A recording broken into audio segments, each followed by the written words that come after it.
Dr. Paul here for men's psychology and Romantopedia. And today we're going to talk about maybe some psychoanalysis of just the action film genre in general. And I'm to be joined sometime soon, hopefully, by my colleague Jeremy Fox. And I see some of you trickling in. And if you have any questions or comments, feel free to shoot those into the chat and I will see them while we're waiting for Jeremy to arrive. Um, Thinking about this a little ahead of time, Jeremy wanted to talk about films today, and I was hoping to talk about the film called Friendship, about men's friendships with each other. I understand it's kind of a dark film, though. I have not yet seen it. And we instead decided to kind of pivot to the idea of action films in general. And I see Geraldine has joined us. Thank you, Geraldine. If you have any insight into the action film genre, feel free to put it in the chat there. Some general ideas that come to mind about it. Anytime I think about biologic males or females, some piece of that thinking for the last 10 or 15 years has involved the idea of masculine and feminine instincts, which for quite some time were quote out of vogue, or people didn't believe in that as if it's a belief system. But there's just so much evidence that's been there right under our noses, and now is being rigorously studied, more so in recent years, by some of those in the British Psychological Society, John Barry, Roger Kingersley, and Martin Seeger, and others, Louise Liddon, and numerous Substackers too. Our PhD psychologists. I'm going to be talking to somebody Friday that you're going to like a lot, Natalie Martinek, about narcissism, not about males and females per se, but I always think of instincts. And so, any ancient canon of either religious thought or mythologic thought, a pantheon of multiple gods or figures, or just literary characters even. Shakespeare can be very useful in this way. I like going with the ancient Greeks because they ripple into Western culture that I'm most familiar with, although ancient Hindu um, mythology, as well as religion, and also Chinese mythology, you could tap into any really well-rounded and ancient canon of folklore and myth, to mine it for information, called distilled information on what we're calling masculine and feminine instincts, which are real. Carl Jung spoke to these, although he used, strange, unusual terminology, calling them archetypes, kind of coining a new term for really what amount to instincts that are specific to the biological sexes. And one thing that helps us not get into the weeds on that matter and into sociology and arguing, over belief systems, is to understand that humans are on a bell curve of everything. Biologic males are on a bell curve, biologic females are on a bell curve. And a bell curve doesn't mean every single person falls right on the mean and has exactly the behaviors described on the mean. Those who are out on the tips of the curve are exceptional, and that's part of statistics and being human. But if we don't have bell curves for things and averages of behaviors, means, then we really don't have any science of behavior. There's nothing to look at. There's nothing that can be analyzed or counted upon to be repeatable and reliable if we were to establish, sets of psychological laws and principles. There'd be nothing to study without statistics. In fact, those of you in behavioral science are familiar with the DSM, stands for Diagnostic and Statistical Manual of Diagnosing and Behavior. And it's the S is in there, statistical, because everything's based on bell curves, statistics, that it's likely if a person has this and this and this verbally described symptom, they likely have this particular diagnosis. We wouldn't be able to diagnose people. We wouldn't be able to treat them in behavioral health without this concept. Well, that applies to the instincts as well. And, males, biologic males are going to tend to gravitate toward stories. Back to our original topic here, action films. They're going to generally, the mean of them and a standard deviation or two from that mean are going to gravitate toward these kinds of stories. Whereas biological females are going to gravitate toward other kinds of stories. If you want more proof of this concept, that not even from behavioral science, look at economics. People get very serious when there's profit on the table, money on the table. It's very clear to the movie studios that there are films that appeal to biologic males and films that more appeal to biologic females, and then to various personality styles within those sexes. And that's how they design their marketing. It's how they decide what films to make, how many of them, how to budget them. It gets very serious when there's money involved, and people then admit that there are indeed masculine and feminine instincts that drive our impulsive buying, attending movies. So let's see. I am going to try to invite Jeremy back at this point, but Geraldine has a statement. I feel that even though I am a lover personality style, I have a strong warrior spirit. It's odd, but works for me. Yeah, that gets into being a deep question, because in this social personality system that I talk about, lover style and warrior styles are opposites. So it makes sense that somebody would feel that they have both in them. And if it were possible to narrow that down to, well, what exact style are you really? You can't be both a lover and a warrior, at the core, at least in temperament, in what you were born with, let's say. But you can grow lots of skills from the other side of the circle, if you know what I'm talking about, from KWML or the social personality system. You can grow a lot of skills at the other that you lack. I guess I could think of an example. An actress, Gwyneth Paltrow, now a business owner, um, won an Oscar for acting, and yet her basic personality style seems to me, when you see her speak in public, to be very organized, left-brained, and nurturing. She loves being a mother. She sells products that are nurturing today, and yet she's good at analysis. She's a business owner. She's good at that, and strikes me as a queen personality style, but was doing a profession that's known for magician personality styles, performers, magicians who are great with their right brain, um, spontaneous acting skill, and their outward confidence, their boldness, ability to embody a character, to take action.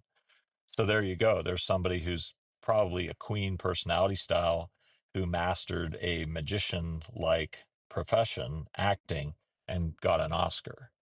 So something similar is probably true of you, Geraldine, in terms of, are you more of a lover or more of a warrior? Perhaps you're a warrior who really enjoys poetry, which many warriors do, at least secretly, or music or the arts, and they are appreciators of it. Or perhaps you are a lover with natural gifts at poetry and being artistic, who just gravitates toward warriors, which you ought to. They complete you. They make for your best friends. They make for a perfect mate. Um, so anyway, I'm off into the weeds on that, but something to think about. You can't literally be both, but you can appreciate and gravitate toward your opposite, which makes you grow toward the center of the circle. All right, I'm going to try to invite Jeremy with what time we have left here. Let's see here.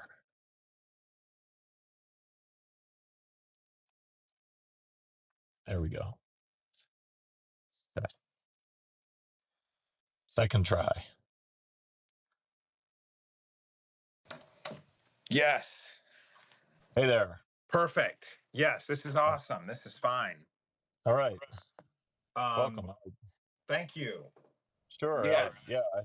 I was into the weeds with some of the attendees on things like personality styles, and I gave a little preview of thinking of masculine and feminine instincts. I always think of those when we talk of any kind of superhero film or even action films, today's topic. And I think Yes. of, why do males gravitate toward these kinds of films? Females gravitate usually toward other kinds of films, at least on a bell curve of behavior. And I described how if we didn't have bell curves and statistics, we couldn't diagnose or treat people. It would be the Wild West of behavior. Who knows what causes what? So we need statistics and we need bell curves and we need to describe them. And um, one well-known set of bell curves is that of biologic males and biologic females and their instinctual behavior.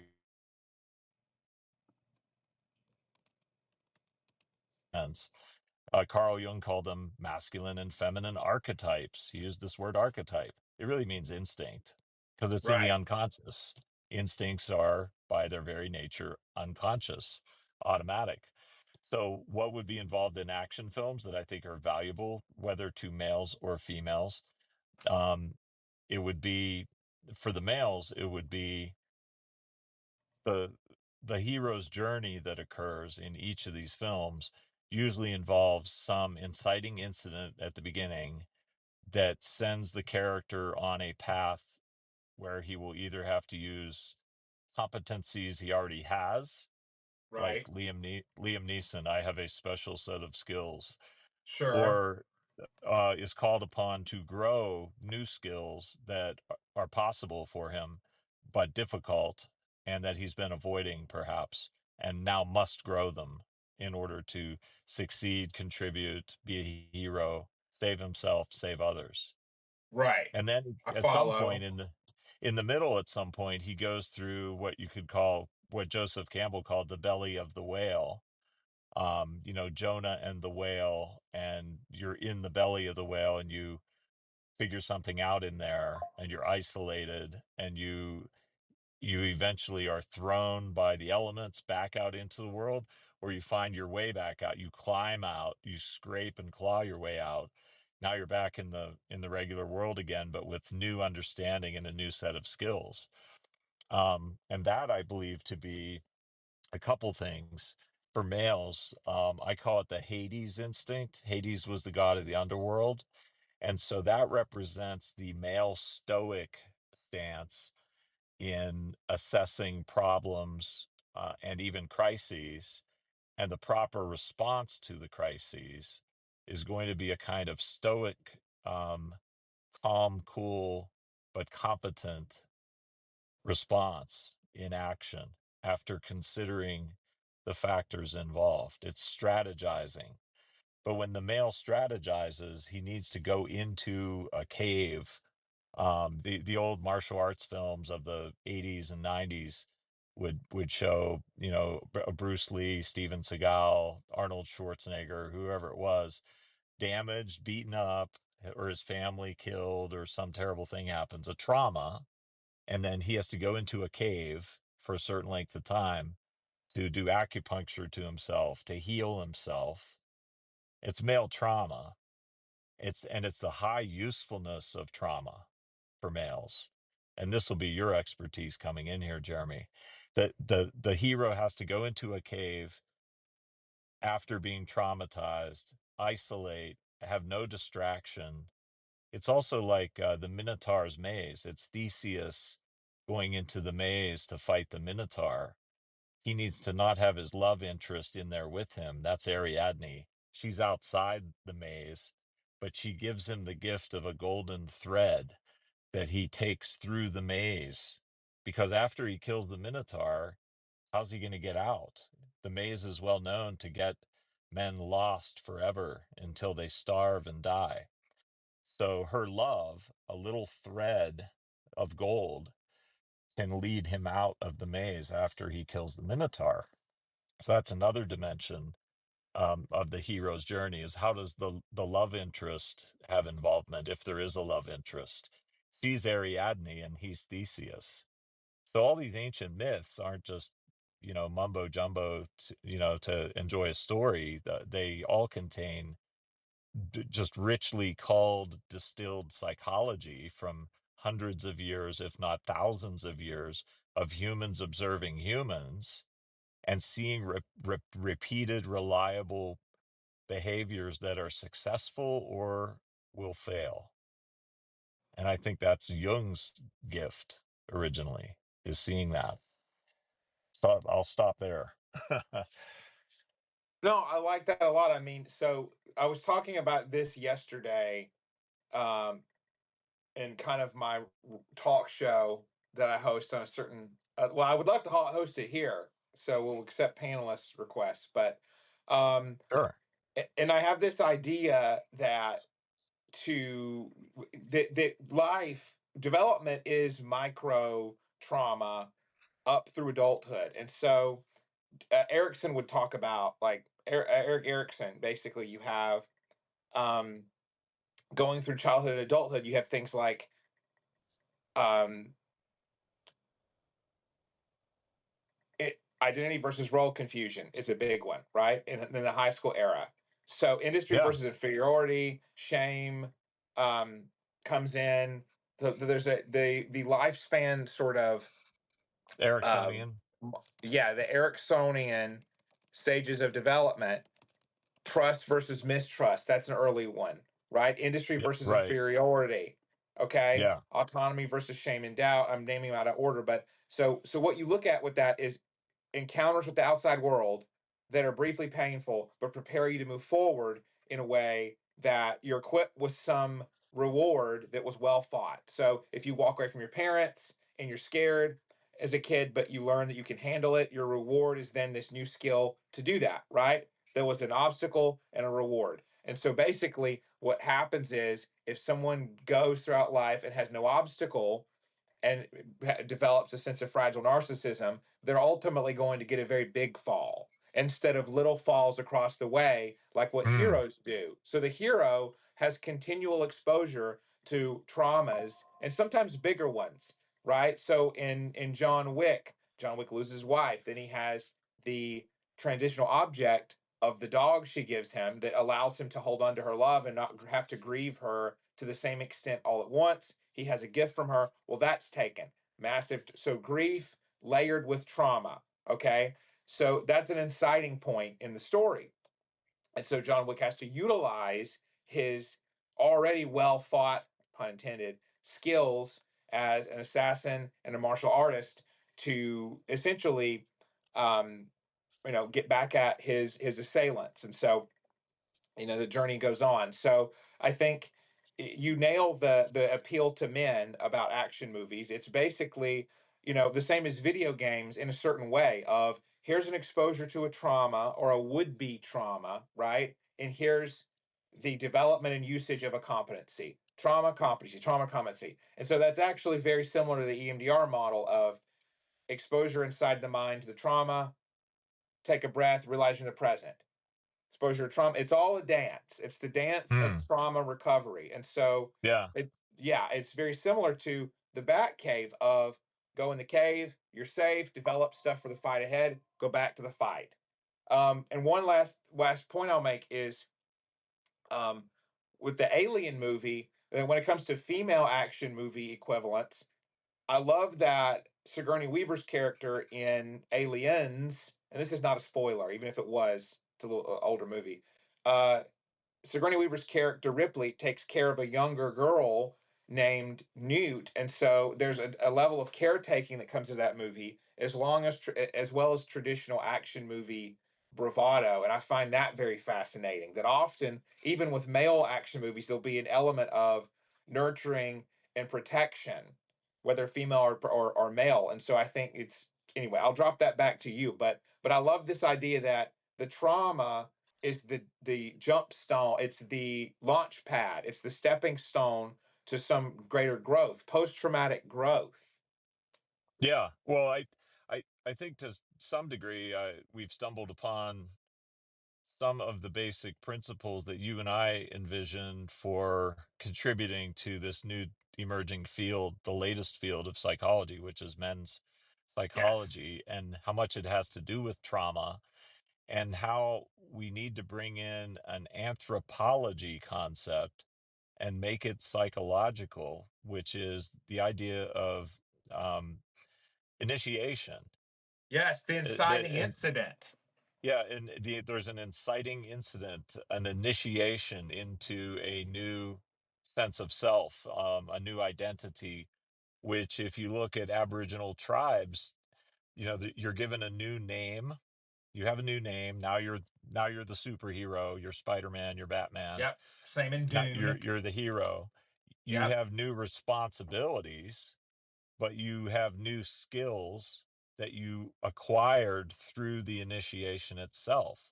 So, since we don't have formal initiation rituals any longer, and high school graduation doesn't count, and weddings certainly don't count, Right. um, Right. there's not a trial by fire that young men or young women are put through anymore. Right. Although many ancient cultures, the trial for women was marriage itself.